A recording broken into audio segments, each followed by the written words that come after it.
Pemirsa, ini segmen terakhir. Saya mau minta dulu komentar dari Mbak Neno Warisman. Mbak Neno, apa pernyataan terakhir Anda? Apa Anda menuntut seseorang, satu kelompok masyarakat, karena apa yang Anda alami? Saya cuma mau bilang bahwa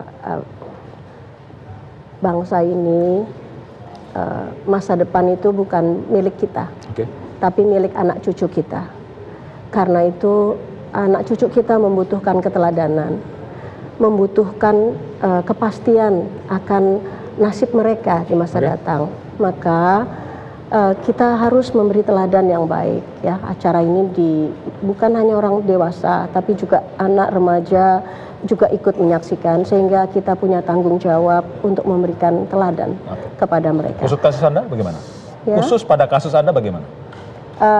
Soal kasus yang kemarin, Anda ditolak, apa yang Anda sampaikan pada publik? Oh, yang itu apa namanya, menolak itu gini, spanduknya kan juga sama di mana-mana, perilakunya juga sama. Saya kira akan reda dengan sendirinya. Apalagi kemarin kan Pak Jokowi juga sudah mengatakan jangan bersikap barbar, apalagi kepada saya nggak jelas, tapi pokoknya ada kata jangan persekusi itu barbar. Jadi jangan seperti itu. Jadi saya kira relawan ganti presiden juga sudah insya Allah akan aman untuk melakukan deklarasi di mana-mana. Terima kasih. Ya, semoga pesan Anda sampai.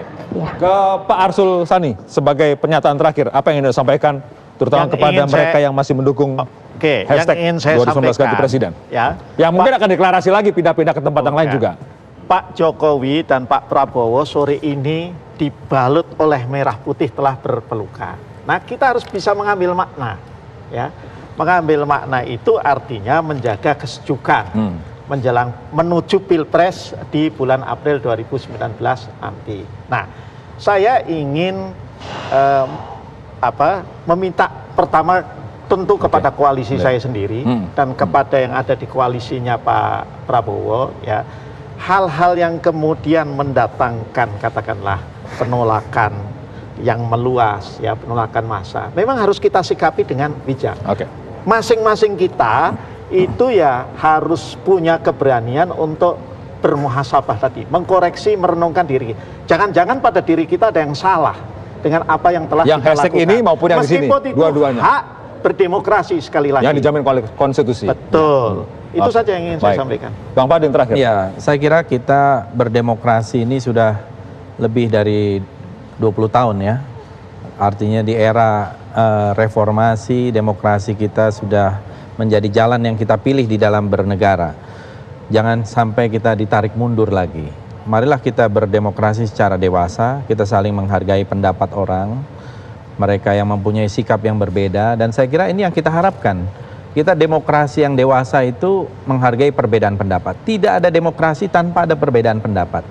Dan saya kira ini yang harus kita tunjukkan, apalagi hak warga negara yang dijamin oleh konstitusi kita. Jadi sejauh ini, selama ini, ya, yang hashtag 2019 ganti presiden, mereka bikin deklarasi di mana-mana jauh sebelum itu, dan saya kira baik-baik saja, ya. Kalau sekarang kebetulan sudah ada calon, itu juga hak mereka. Kalau kemarin ada 3-4 calon, juga kan akan berbeda situasinya. Jadi saya kira apapun, termasuk mau 2019 tetap Jokowi, saya kira itu sah-sah saja. Semuanya nih baik-baik saja. Tinggal bagaimana aparat juga berpihak secara netral.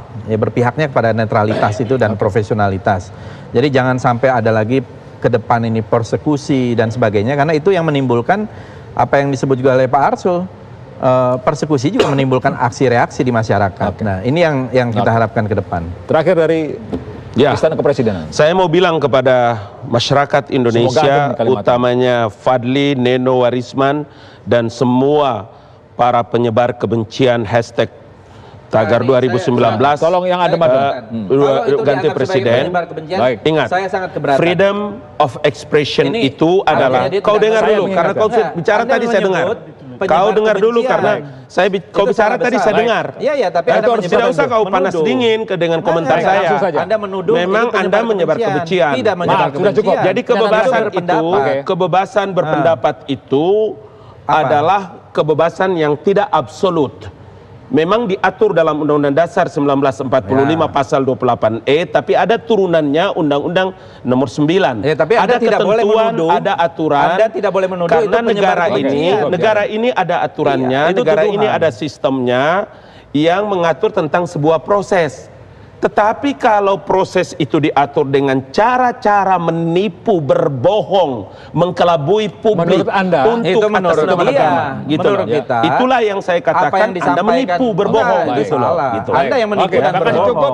Anda kami ajak untuk melihat tayangan berikut ini karena ini menunjukkan bahwa pada saat ini hal yang melegakan terjadi ketika di final pencaksilat pemenangnya Hanifan kalau tidak salah memeluk Pak Jokowi dan memeluk Pak Prabowo bersama-sama. Berbeda pendapat boleh, tapi kalau udah urusan negeri ini yang harus menang adalah Betul. Indonesia. Itu yang NKRI benar. harus satu.